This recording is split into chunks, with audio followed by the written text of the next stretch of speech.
Damai sejahtera Allah yang melampaui segala akal, kiranya mengawal hati saudara-saudara sekalian di dalam Kristus Yesus Tuhan kita. Amin. Selamat hari Minggu, saudaraku. Puji Tuhan, vaksinasi dari pemerintah sudah berjalan.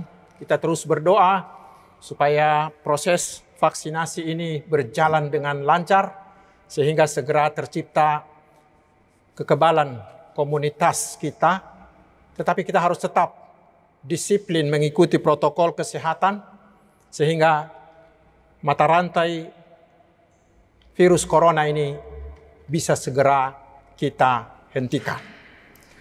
Saudaraku, mari kita menerima firman Tuhan untuk Minggu Judika hari ini dari surat Ibrani pasal yang kelima, ayat yang kelima hingga ayat yang ke-10. Demikian pula Kristus tidak memuliakan dirinya sendiri dengan menjadi imam besar, tetapi dimuliakan oleh Dia yang berfirman kepadanya, "Anakku, engkau telah kuperanakkan pada hari ini." Sebagaimana firman-Nya dalam suatu nas lain, "Engkau adalah imam untuk selama-lamanya menurut peraturan Melkisedek." Dalam hidupnya sebagai manusia, Ia telah mempersembahkan doa dan permohonan dengan ratap tangis dan keluhan kepada Dia yang sanggup menyelamatkannya dari maut, dan karena kesalehannya Ia telah didengarkan.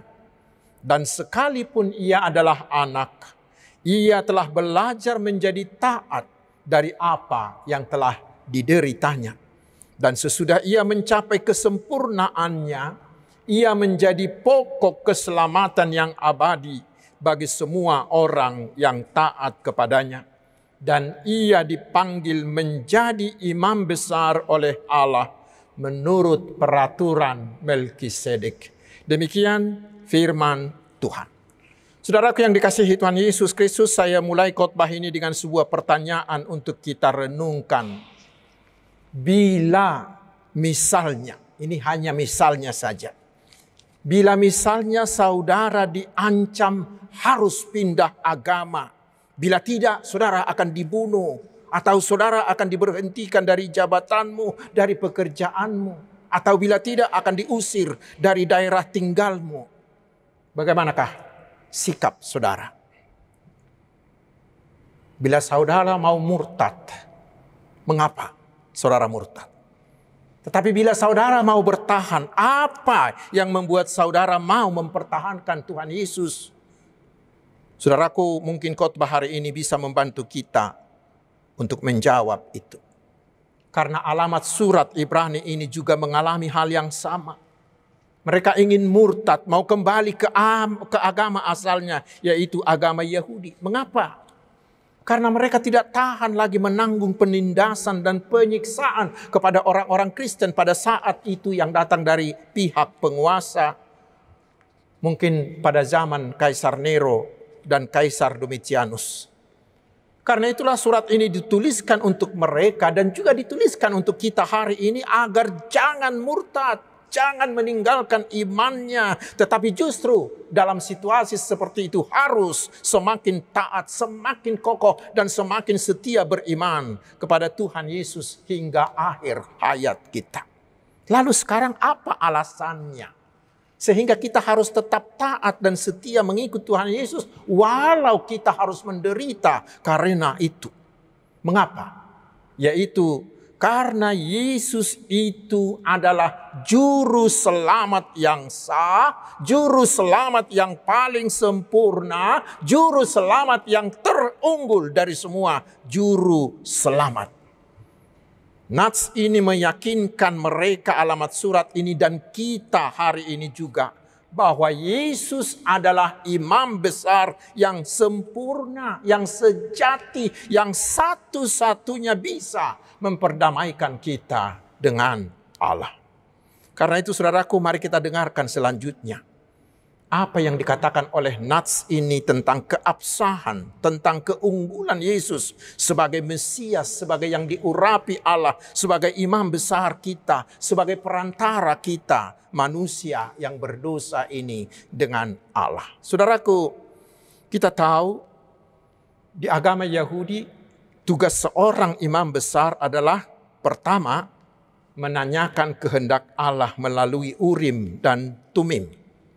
Tugas yang kedua yaitu sebagai pengantara atau mediator antara Allah dengan umatnya, manusia. Dan tugasnya yang ketiga adalah mempersembahkan korban perdamaian kepada Allah, berupa korban penghapusan dosa dan korban penghapusan salah. Semuanya itu hanya melalui imam besar. Hanya melalui imam besarlah manusia dapat diperdamaikan dan dibenarkan di hadapan Allah. Saudaraku, karena ketiga tugas utama tersebutlah, maka hanya imam besar yang diizinkan masuk ke ruang Maha Kudus di bait Allah itu. Tetapi imam besar Yahudi itu memiliki kelemahan. Apa itu? Yang pertama, karena mereka sendiri adalah orang-orang berdosa. Sehingga mereka sendiri harus mempersembahkan korban pengampunan dosa untuk diri mereka sendiri. Dan kelemahan yang kedua, korban yang mereka persembahkan itu adalah darah binatang yang tidak sempurna untuk menebus dosa manusia. Karena tidak mungkin nyawa binatang bisa menggantikan nyawa manusia. Karena itulah harus dipersembahkan berulang kali. Saudaraku, karena itulah melalui nats ini, penulis Ibrani ini meyakinkan jemaat saat itu dan kita juga pada hari ini bahwa Yesus itu adalah imam besar yang sempurna. Lalu mungkin muncullah pertanyaannya, bagaimana Yesus bisa menjadi imam besar yang sempurna? Karena imam besar Yahudi itu harus dari keturunan Harun. Padahal Yesus adalah keturunan Daud. Tetapi nats ini menandaskan kepada kita bahwa Yesus itu adalah imam besar menurut peraturan Melkisedek. Lalu apa artinya itu? Mari kita baca di Kejadian 14 ayat 18 hingga 20. Kejadian 14 ayat 18 hingga 20. Dan juga kita baca di Mazmur 110 ayat 4. Melkisedek itu adalah seorang imam besar sekaligus raja di kota Salem. Dia memberkati Abraham dan Abraham mempersembahkan perpuluhannya kepada Melkisedek. Tetapi yang terutama tentang Melkisedek kita baca di Ibrani pasal 7 ayat yang ketiga. Dikatakan di sana, Melkisedek itu, ia tidak berbapak, tidak beribu, tidak bersilsilah, harinya tidak berawal, dan hidupnya tidak berkesudahan. Dan karena ia dijadikan sama dengan anak Allah, ia tetap menjadi imam sampai selama-lamanya. Seperti itulah Tuhan Yesus. Yesus adalah imam besar bukan menurut keturunan manusia yang bersifat biologis, yang temporal atau yang fana. Sifatnya tidak. Tetapi Yesus adalah imam besar menurut garis Melkisedek yang tidak memiliki awal dan tidak memiliki akhir, yang kekal, yang ilahi, serta sehakikat dengan Allah. Karena Yesus adalah Allah yang sudah ada sejak semula. Yohanes pasal 1. Saudaraku, dari surat Ibrani inilah lebih khusus dari nats kita hari ini kita melihat keabsahan dan keunggulan Yesus sebagai imam besar. Mari kita lihat. Keunggulan dan keabsahan yang pertama tadi sudah kita dengar, yaitu Yesus menjadi imam besar menurut peraturan Melkisedek yang abadi itu. Tetapi keabsahan dan keunggulan yang kedua bisa kita baca di Ibrani pasal 4 ayat 14 yang mengatakan, Karena kita sekarang mempunyai imam besar agung yang telah melintasi semua langit, yaitu Yesus anak Allah, baiklah kita teguh berpegang pada pengakuan iman kita. Itu menunjukkan, saudaraku, bahwa kuasa Yesus itu melampaui alam semesta, melampaui kuasa manapun, sehingga dia layak disebut sebagai imam besar yang maha tinggi. Dan keabsahan serta keunggulan yang ketiga, itu bisa kita baca di Ibrani pasal 4 ayat 15c. Dikatakan di sana bahwa Yesus adalah imam besar yang tanpa dosa. Karena Yesus bukan diperanakkan dari benih manusia yang berdosa, tetapi diperanakkan dari Roh Kudus sehingga dia tidak berdosa.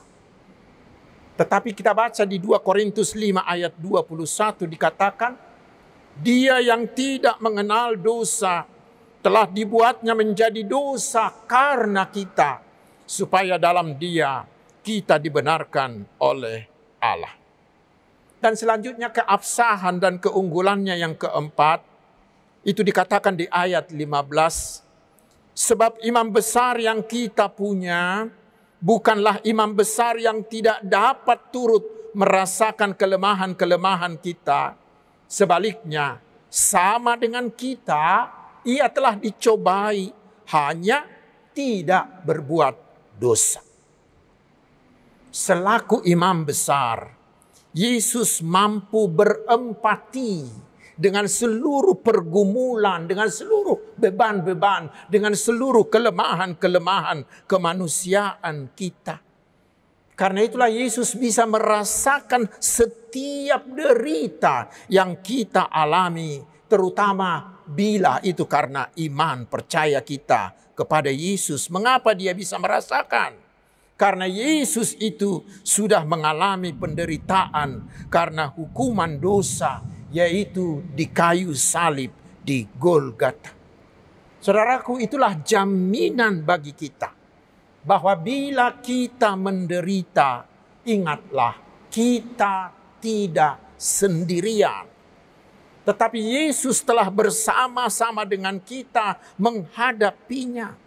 Karena itulah Yesus berani mengatakan, datanglah kepadaku, hai semua yang berbeban berat, aku akan memberimu kelegaan.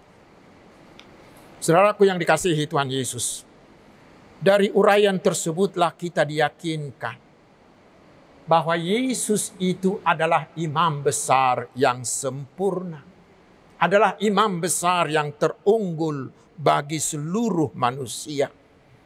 Dan dengan perannya sebagai imam besar tersebutlah Yesus bisa memberikan dirinya menjadi korban perdamaian untuk mendamaikan kita dengan Allah secara sempurna. Dengan tubuhnya dan darahnya yang dipersembahkannya dan ditumpahkan di kayu salib Golgota, itulah Yesus menghapus dosa-dosa kita. Dengan kematiannya di kayu salib itulah Yesus telah menggantikan kita untuk memikul seluruh hutang dosa kita. Dan seluruhnya itu dilakukannya secara sempurna. Tidak perlu diulang-ulang, tetapi sekali untuk selama-lamanya. Dan tidak perlu ditambah dengan apapun, karena sempurna sekali. Karena itulah saudaraku, di ayat 9 sampai 10 dikatakan, Yesus itu menjadi pokok keselamatan yang abadi bagi semua orang yang taat kepadanya. Itu yang luar biasa. Bahkan di Ibrani pasal 7 ayat 25 dikatakan lagi bahwa dia Yesus itu sanggup menyelamatkan dengan sempurna semua orang yang oleh dia datang kepada Allah. Sekarang saudaraku, apa artinya bila dikatakan Yesus itu menjadi pokok keselamatan yang abadi? Sihorhon haluaon. Di bahasa Ibraninya, di bahasa Yunaninya, pokok keselamatan yang abadi itu disebut aitios. Aitios yang berarti penyebab abadi. Yaitu pokok yang terus-menerus membuahkan keselamatan bagi siapa saja yang mau taat kepadanya. Keselamatan yang dia lakukan itu sempurna, tidak perlu diulang, tidak perlu ditambah. Dan sifatnya itu kekal, tetap selama-lamanya. Tidak ada yang bisa menggagalkan, tidak ada yang bisa membatalkannya. Dan keselamatan itu cukup bagi semua orang. Cukup bagi semua orang. Bahkan terus diberikan tanpa batas, tidak punya limit. Saudaraku, itulah kesempurnaan, keselamatan yang kita dapati di dalam Tuhan Yesus. Tidak ada keselamatan lain yang seperti itu di agama manapun. Sama seperti yang ditandaskan oleh Petrus. Bila kita baca di Kisah Para Rasul, pasal yang keempat ayat 12. Petrus mengatakan, dan keselamatan tidak ada di dalam siapapun selain di dalam Dia. Sebab di bawah kolong langit ini tidak ada nama lain yang diberikan kepada manusia yang olehnya kita dapat diselamatkan. Karena itulah jemaat alamat surat ini, terutama kita pada hari ini diyakinkan, saudaraku, jangan tinggalkan Yesusmu, jangan murtad, tetapi tetaplah setia mengikut Tuhan Yesus, walaupun karena itu kita harus menderita. Mengapa? Karena tidak ada juru selamat yang sesempurna Yesus dimanapun saudara, di tempat manapun saudara mencarinya. Itulah alasan utama bagi kita untuk tetap setia mengikut Tuhan Yesus. Walaupun siapa tahu kita akan dipaksa, kita akan disiksa, mungkin kita akan dipecat, atau mungkin kita didiskriminasi, atau mengalami persekusi. Karena kita pengikut Tuhan Yesus. Itulah alasan kita tetap setia walaupun kita diiming-iming dengan jabatan, dengan harta. Itulah alasan kita untuk tetap setia walau kita jatuh cinta dengan gadis atau cowok beragama lain. Saudaraku, di Minggu Judika hari ini kita diingatkan bahwa kelak Tuhan Yesus akan datang sebagai hakim untuk menghakimi kita. Bila kita setia, maka Yesus akan menjadi pembela yang membenarkan kita sehingga kita terbebas dari hukuman kekal itu. Tetapi sebaliknya, orang yang tidak setia itu akan dihukum, dimasukkan di neraka kekal itu. Saudaraku, selanjutnya nats ini juga mengajak kita. Justru ketika kita mengalami penderitaan karena iman kita, disitulah kita justru harus semakin taat kepada Tuhan Yesus. Itu hal yang kedua yang perlu kita pelajari dari nats ini. Itu bisa kita baca di ayat 7 hingga ayat ke-9. Dikatakan Yesus belajar taat kepada Allah Bapa yang mengutusnya justru melalui penderitaannya. Kita ingat apa yang terjadi di Getsemane, di mana Tuhan Yesus yang sebenarnya adalah Allah 100%, tetapi dia mau menjadi manusia untuk melakukan tugas, untuk melakukan misi dari Allah Bapa yang diembankan kepada dia, yaitu bahwa dia, Yesus itu harus menderita dan harus mati di kayu salib. Itulah pergumulan Tuhan Yesus di Getsemane. Dikatakan hingga peluhnya menjadi seperti darah, saking beratnya pergumulannya itu. Tetapi pada saat itulah Yesus mau taat setaat-taatnya kepada kehendak Allah yang mengutusnya. Dan karena ketaatannya itulah lalu Yesus berkata, "Ya Bapakku, jikalau engkau mau, ambillah cawan ini daripadaku, tetapi bukanlah kehendakku, melainkan kehendakmu lah yang jadi." Itulah ketaatan yang luar biasa. Ido natai dehod di buku de nomor 23 ayat 3 madok. Naulu awali amang sian sadok rohaku pasaut tolomoni roham sabing ma guru. Tetapi sekarang saudaraku, lihatlah hasil ketaatan Tuhan Yesus itu, hasilnya luar biasa, yaitu dengan ketaatan melalui penderitaan itulah Dia menjadi pokok keselamatan, gabesi horkon haluaon untuk seluruh dunia. Saudaraku, itulah yang harus kita teladani dari nats ini. Supaya kita juga sekarang mau belajar taat melalui penderitaan yang Tuhan perbolehkan kita alami. Memang banyak orang taat karena dia dijanjikan hadiah, bukan? Taat karena akan memperoleh hadiah. Sama seperti anak-anak kita biasanya, ya anak-anak kita yang malas belajar misalnya. Tetapi mereka akan mau menaati perintah orang tuanya dan menjadi rajin belajar karena orang tuanya menjanjikan bahwa bila dia lulus, dia akan dibelikan motor baru misalnya. Ketaatan seperti itu lumrah dan tidak ada yang istimewa. Tetapi bagaimanakah taat untuk menderita? Taat untuk menderita. Untuk hal itu pasti banyak pertimbangan-pertimbangan kita yang bisa membuat kita menjadi tidak taat. Katakanlah harga diri, katakanlah keluarga, katakanlah pekerjaan, jabatan. Atau ada juga ada orang lain yang bersifat pragmatis mengatakan, mengapa kita persulit bila bisa kita permudah? Puasa pamaul-maul buladong ko namura. Orang inilah yang mengambil jalan pintas, mental menerabas, sehingga mereka tidak mau taat. Saudaraku, mental seperti itu bisa terjadi bila kita menggunakan cara pandang duniawi. Tetapi sekarang nats ini mengajak kita, mari gunakan cara pandang Tuhan Yesus yang mau taat dalam penderitaan, sehingga dia bisa menjadi pokok keselamatan dan menjadi berkat bagi orang lain.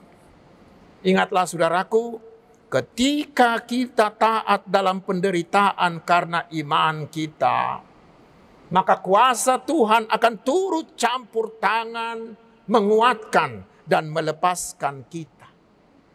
Bukti-bukti tentang itu di Alkitab sudah sangat banyak. Tetapi yang terutama, ketaatan itulah yang diminta Tuhan dari kita. Kemurnian iman kita terlihat jelas dari ketaatan kita. Sama seperti yang Tuhan lihat dari Abraham.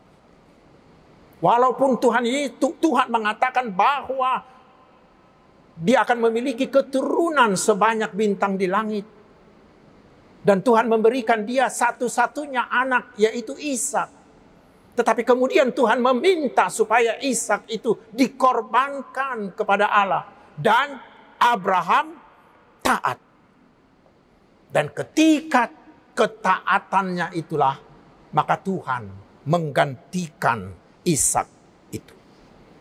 Karena itu saudaraku, tidak ada gunanya kita mengatakan terus mengatakan aku percaya kepada Tuhan Yesus, aku percaya kepada Tuhan Yesus. Tidak ada gunanya bila kita tidak mau taat kepadanya, terutama ketika kita menderita. Saudaraku, itulah gunanya penderitaan bagi kita. Yaitu menjadi tempat, menjadi sarana, menjadi kelas belajar bagi kita untuk belajar taat kepada Tuhan Yesus. Sehingga dengan penderitaan itu iman kita semakin kuat, semakin dewasa. Semakin kita taat menuruti perintah Tuhan ketika kita menderita, ketika itulah iman kita semakin berkembang. Karena itu semakin taatlah ketika kita harus menderita karena nama Tuhan Yesus, supaya iman kita semakin dewasa. Dan itulah iman yang menyelamatkan kita. Tuhan Yesus memberkati. Amin. Marilah kita berdoa.